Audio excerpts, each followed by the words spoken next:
மக்களே, welcome back to Jeni stories. நாம இந்த வீடியோல என்ன பார்க்க போறோம் அப்படின்னு பாத்தீங்கன்னா, ஆமா மக்களே, நம்ம ஸ்குவிட் கேமோட ரியல் ஸ்டோரி தான் பார்க்க போறோம். வாங்க வீடியோக்குள்ள போலாம்.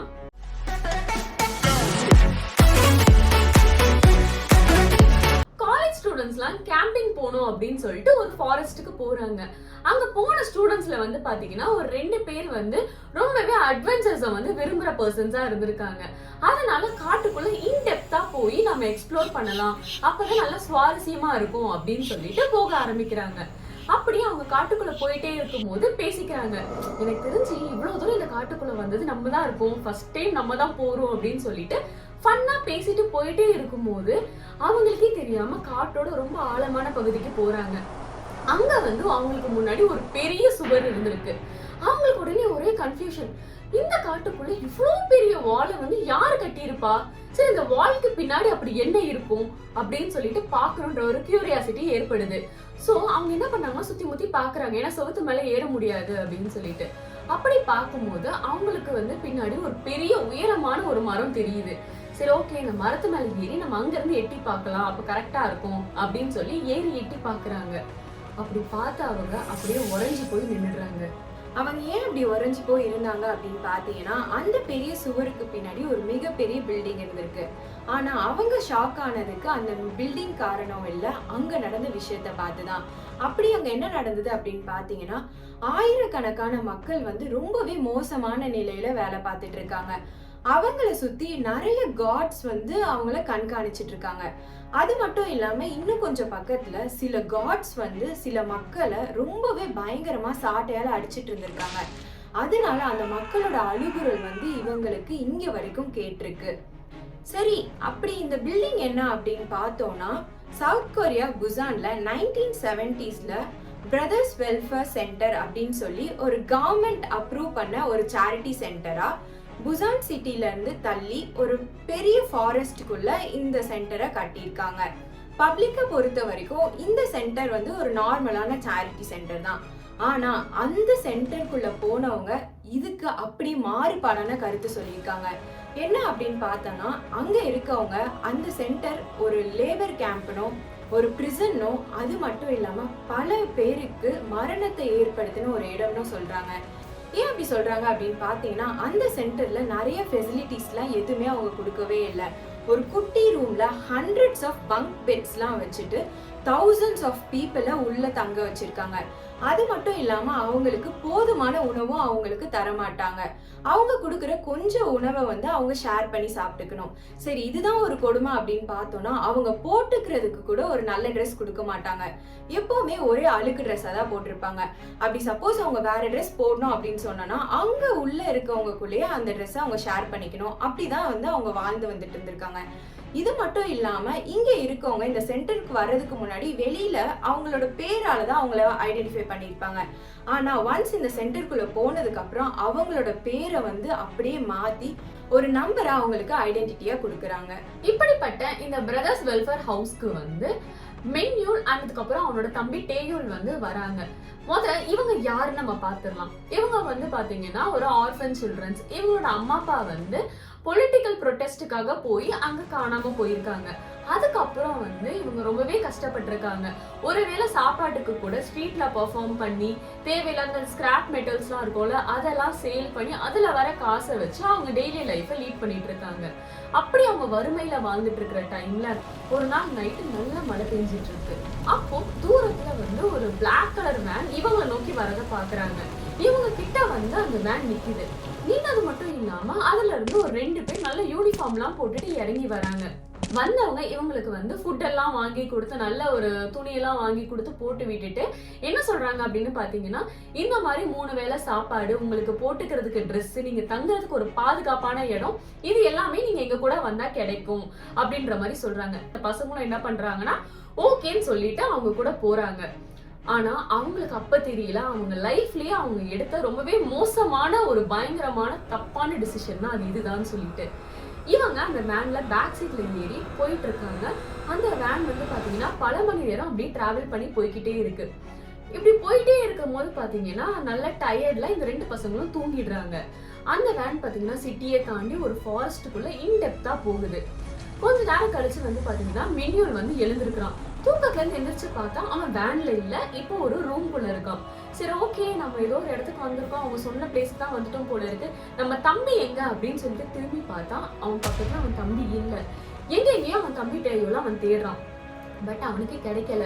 நம்ம தம்பி இங்கதான் எங்கேயாச்சும் இருப்பான் அப்படின்னு சொல்லிட்டு இந்த கன்ஃபியூஷன்லயே தேடிட்டு இருந்த அவனுக்கு அந்த இடத்தோட பல உண்மைகள் தெரிய வருது. என்னன்னா அப்படின்னு பார்த்தோம்னா, மின்யூல் இந்த சென்டருக்குள்ள வந்ததுமே இது நார்மலான சேரிட்டி சென்டர் கிடையாது. அவங்க இந்த சொசைட்டிக்கு தேவையில்லைன்னு நினைக்கிற beggars, homeless people, physical disability இருக்க பீப்புள், அது மட்டும் இல்லாம ரோட்ல வந்து விளையாண்டுட்டு இருக்க குழந்தைகள், பிசினஸ்ல லாஸ் ஆன பர்சன்ஸ் எல்லாரையும் இங்க அடைச்சு வச்சிருக்காங்க. அடைச்சு வச்சது மட்டும் இல்லாம சோப் மேக்கிங், சீவிங், ஃபார்மிங் அப்படின்னு பல வேலைகளை அவங்கள பார்க்க வச்சிருக்காங்க. ஆனா அவங்க பண்ற எந்த வேலைக்குமே அவங்க வந்து சேலரின்னு ஒண்ணு தரவே மாட்டாங்க. சரி, இதெல்லாம் என்னால பண்ண முடியாது, நான் இங்க இருந்து கிளம்புறேன் அப்படின்னு சொல்லி அந்த காட்ஸை எதிர்த்து பேசுனீங்கன்னா அதுதான் நீங்க பண்ற தவறான விஷயம். நீங்க அப்படி எதிர்த்து நிக்கும் போது அந்த காட்ஸ் வந்து உங்களை ஈவு இறக்கம் இல்லாம பயங்கரமா துன்புறுத்துவாங்க. சரி, இப்படி சொன்னாதானே துன்புறுத்துவாங்க, நம்ம இங்க இருந்து யாருக்கும் தெரியாம சைலண்டா எஸ்கேப் ஆயிடலாம் அப்படின்னு நினைச்சீங்கன்னா அதுவும் மிகப்பெரிய ஆபத்தான விஷயம். என்ன அப்படின்னு பார்த்தோம்னா, நீங்க தப்பிக்கிறது அந்த காட்ஸ்க்கோ இல்ல வேற யாருக்கோ தெரிஞ்சது அப்படின்னா உங்களை கொஞ்சம் கூட யோசிக்காம அப்பவே போட்டு தள்ளிடுவாங்க அப்படிங்கிற எல்லா விஷயத்தையும் மின்யூல் தெரிஞ்சுக்கிறான். இருந்தாலும் இதெல்லாம் கேட்ட மின்யூல் வந்து எப்படியாவது டேயோல காப்பாத்தணும் அப்படின்னு சொல்லி எல்லாரும் காட்ஸ் கிட்ட பேச தயங்கும் போது இவன் போய் அவங்க கிட்ட அவன் தம்பிய பத்தி கேக்குறான். ஆனா அந்த காட்ஸ் வந்து கொஞ்சம் கூட யோசிக்காம அவனை பயங்கரமா அடிச்சு போட்டுறாங்க. இதுக்கப்புறம் அங்க இருக்க இன்மேட்ஸ்லாம் இவனை உள்ள கூட்டிட்டு வந்து, நம்ம அவங்க கிட்ட எல்லாம் எதுவுமே பேசக்கூடாது, பேசவும் முடியாது, அவங்க நம்ம பண்ற எல்லா விஷயத்தையும் பார்த்துட்டு இருக்காங்கங்கிற மாதிரி அவனுக்கு அட்வைஸ் பண்றாங்க. இந்த மாதிரி மின்னுல் அடி வாங்கினதுக்கு அப்புறம் கூட அவனால அந்த தாட்டை விட முடியல. எப்படியாச்சும் அவன் தம்பி டேயோல காப்பாத்தணும் அப்படின்ற மாதிரி நினைச்சிட்டு இருக்கான். இந்த சமயத்துலதான் அதே ஹவுஸ்ல வந்துட்டு கிட்டத்தட்ட 3 வருஷமா இருந்து பேசிக் அப்படிங்கிற ஒரு பையன் வந்து மின்யூலுக்கு ஃப்ரெண்ட் ஆகுறான். அவன் வந்து பாத்தீங்கன்னா மின்யூலுக்கு அந்த வெல்ஃபேர் ஹவுஸ் இருக்கு பாத்தீங்களா, அதுல இருக்கிற நிறைய ரகசியத்தை சொல்றான். ஃபார் எக்ஸாம்பிளுக்கு அங்க இருக்கிற சீக்ரெட் சேம்பர்ஸ், அண்டர் கிரவுண்ட்ல இருக்கிற ஐசோலேட்டட் செல்ஸ், அதுக்கப்புறம் வந்து சீக்ரெட் விங்ஸ் அப்படின்ற மாதிரி பல விஷயங்களை அவனுக்கு தெரிஞ்ச எல்லாத்தையுமே வந்து ஷேர் பண்றான். இது எல்லாத்தையும் தெரிஞ்சுக்கிட்ட மின்யூல் வந்து எனக்கு எப்படியாச்சும் என் தம்பியை காப்பாத்தினா போதும் அப்படின்ற மாதிரி தேசிக் கிட்ட சொல்றான்.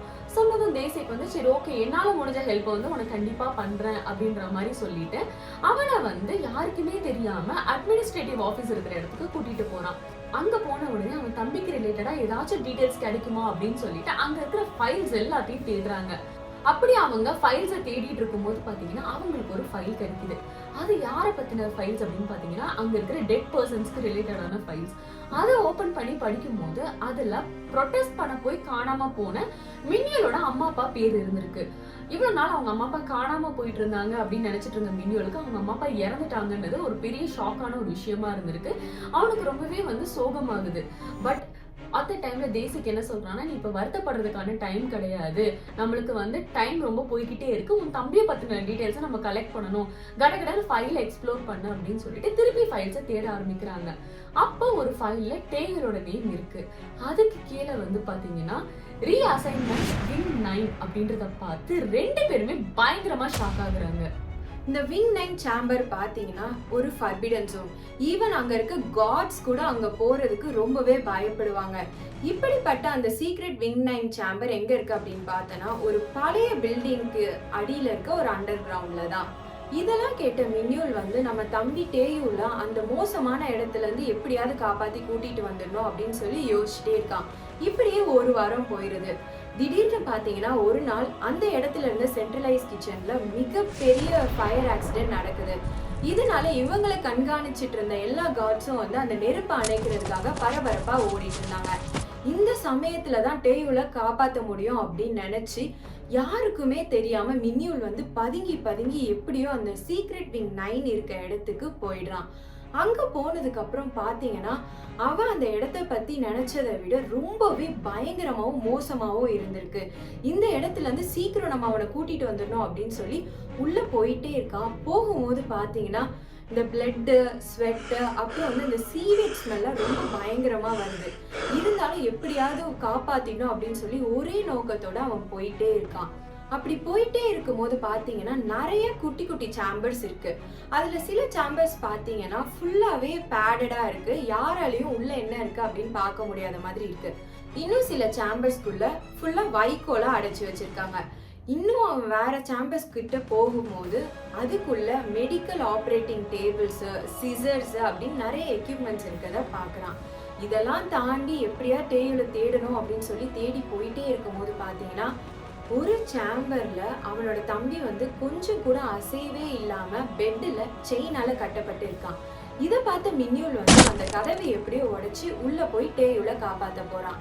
அப்படி போகும்போது அந்த டேயுல் சொன்ன முதல் வார்த்தை, இங்க இருந்து ஓடிடு.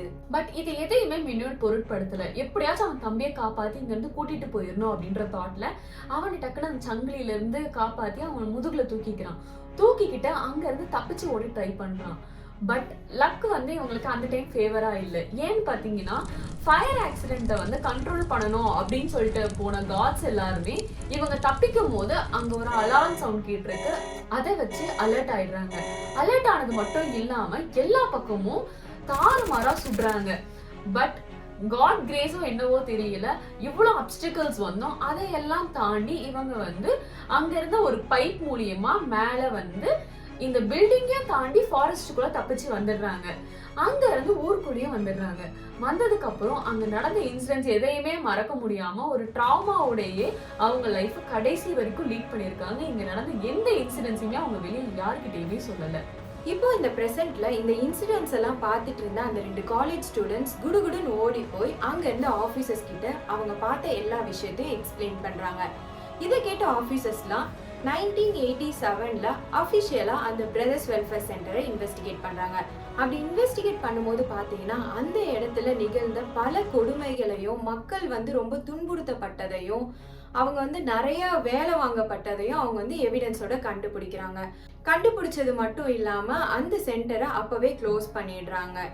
என்னதான் அந்த வெல்ஃபேர் ஹவுஸை க்ளோஸ் பண்ணி அங்க இருந்த மக்களை ரெஸ்கியூ பண்ணாலும் இப்போ வரைக்குமே அங்க இருந்து வெளியே வந்த மக்களுக்கு அந்த இன்சிடென்ட்ஸ் எதையுமே மறக்க முடியாம அது ஒரு ட்ராமாவா தான் ஆயிருக்குன்னு சொல்லணும். இன்னைக்கு வரைக்குமே அதை நினைச்சு அவங்க பயப்படதான் செய்யறாங்க. இது ஒரு பக்கம் இருக்கும் போது இப்ப பிரசன்ட் டைம்ல கூட அந்த ஃபாரஸ்ட் பக்கத்துல அந்த பில்டிங் இருக்கு பாத்தீங்களா, அந்த சைடு போறவங்க எல்லாம் என்ன சொல்றாங்கன்னா அந்த சைடு போகும்போது நிறைய அழுக்குரல் கேட்கிற மாதிரி இருக்கு, டார்ச் லைட் எல்லாம் வந்து ஃபிளிக்கர் ஆகுது, மேபி அங்க இறந்து போன ஆன்மாக்களோட சத்தமா அது இருக்கலாம் அப்படின்னு சொல்லிட்டு நினைக்கிறாங்க. இந்த ஸ்குவிட் கேம் சீரீஸ்ல பாத்தீங்கன்னா அவங்களோட லைஃப் வந்து வெளியில ரொம்பவே கஷ்டமா இருந்திருக்கு. அதனால இந்த ஸ்குவிட் கேம்குள்ள வந்து கேம்ஸ்லாம் விளையாண்டு காசு சம்பாரிச்சு அந்த கஷ்டத்தை போக்கிடலாங்கிறதுக்காக வந்திருக்காங்க. ஆனா இந்த ரியல் ஸ்டோரியில பாத்தீங்கன்னா ஒரு பேசிக் நீட்ஸ்க்காக இந்த பிரதர்ஸ் வெல்ஃபேர் சென்டரை நம்பி உள்ள வந்திருக்காங்க. ஆனா உள்ள வந்ததும் அவங்க தாங்க முடியாத டார்ச்சர்ஸா அனுபவிச்சிருக்காங்க. அது மட்டும் இல்லாம அவங்களுக்கு சாப்பிட்றது கூட சரியா சாப்பாடு கிடைக்கல. வாழ்க்கையில இருந்து ஒரு குட்டி ஹோப்பை கூட இழந்து வாழ்ந்து வந்துட்டு இருந்திருக்காங்க. இப்போ சீரீஸ்ல வந்து பாத்தீங்கன்னா நிறைய கேம்ஸ் வந்து விளையாடி இருப்பாங்க. அதுல வந்து நிறைய கேம்ஸ் பாத்தீங்கன்னா பாக்குறதுக்கு ஈஸியா இருக்கும். பட் உள்ள லைவா விளையாடும் போது பாத்தீங்கன்னா சின்ன சின்ன மிஸ்டேக்ஸ் பண்ணி நிறைய பேர் இறந்துருப்பாங்க. எனக்கு அந்த சீரீஸ் பார்க்கும் போது எனக்கு பர்சனலா வந்து ரொம்ப பயமா இருந்த ஒரு கேம் என்ன அப்படின்னு பாத்தீங்கன்னா டல்கோனா தான். எனக்குலாம் கனவுல வந்து நான் ஏதோ அந்த கேமுக்கு போன மாதிரியும், எனக்கு அம்பரலா கூட விடுங்க, சில சமயம் வந்து இந்த செகண்ட் சீசன்ல காட்டியிருந்தாங்க பாத்தீங்களா ஒரு ட்ரையாங்கிள், அதாவது ஒரு ட்ரையாங்கிள் சொல்ல முடியாது, மல்டிபிள் ட்ரையாங்கிள், அதெல்லாம் கண்ணு முன்னாடி வந்து போய் அது எனக்கு ஒரு ட்ராமா வர மாறிடுச்சு. உங்களுக்கு வந்து ரொம்ப சேலஞ்சிங்கா இந்த கேம்லாம் நம்மளுக்கு கொடுத்தா நம்மளால முடிக்கவே முடியாது அப்படின்னு நீங்க பயந்த கேம் ஏதாச்சும் இருந்துச்சு அப்படின்னா மறக்காம அது என்ன கேம் அப்படின்னு சொல்லிட்டு கமெண்ட் பண்ணிருங்க. அது மட்டும் இல்லாம இந்த கேம் கொடுத்தா நான் பிரிச்சு மேய்ஞ்சிருவேன் அப்படின்னு நினைக்கிற ஒரு கேமையும் நீங்க கமெண்ட் பண்ணலாம். இதோட இந்த வீடியோ வந்து முடிச்சுக்கலாம். இவ்வளவு நேரம் இந்த வீடியோவை ஸ்கிப் பண்ணாம பார்த்துட்டு இருந்த எல்லா நல்ல உள்ளங்களுக்கும் ரொம்ப ரொம்ப ரொம்ப தேங்க்ஸ். Keep supporting. இதை விட சூப்பரான வீடியோஸோட ஸ்டோரிஸோட நாங்க அடுத்தடுத்த வீடியோல உங்களை வந்து சந்திக்கிறோம். அது வரைக்கும் உங்களை நாங்க ரொம்பவே மிஸ் பண்ணுவோம். நீங்களும் மிஸ் பண்ணுவீங்க அப்படின்னு நம்புறோம். அடுத்த வீடியோல சந்திக்கலாமா? Bye bye. Love you all.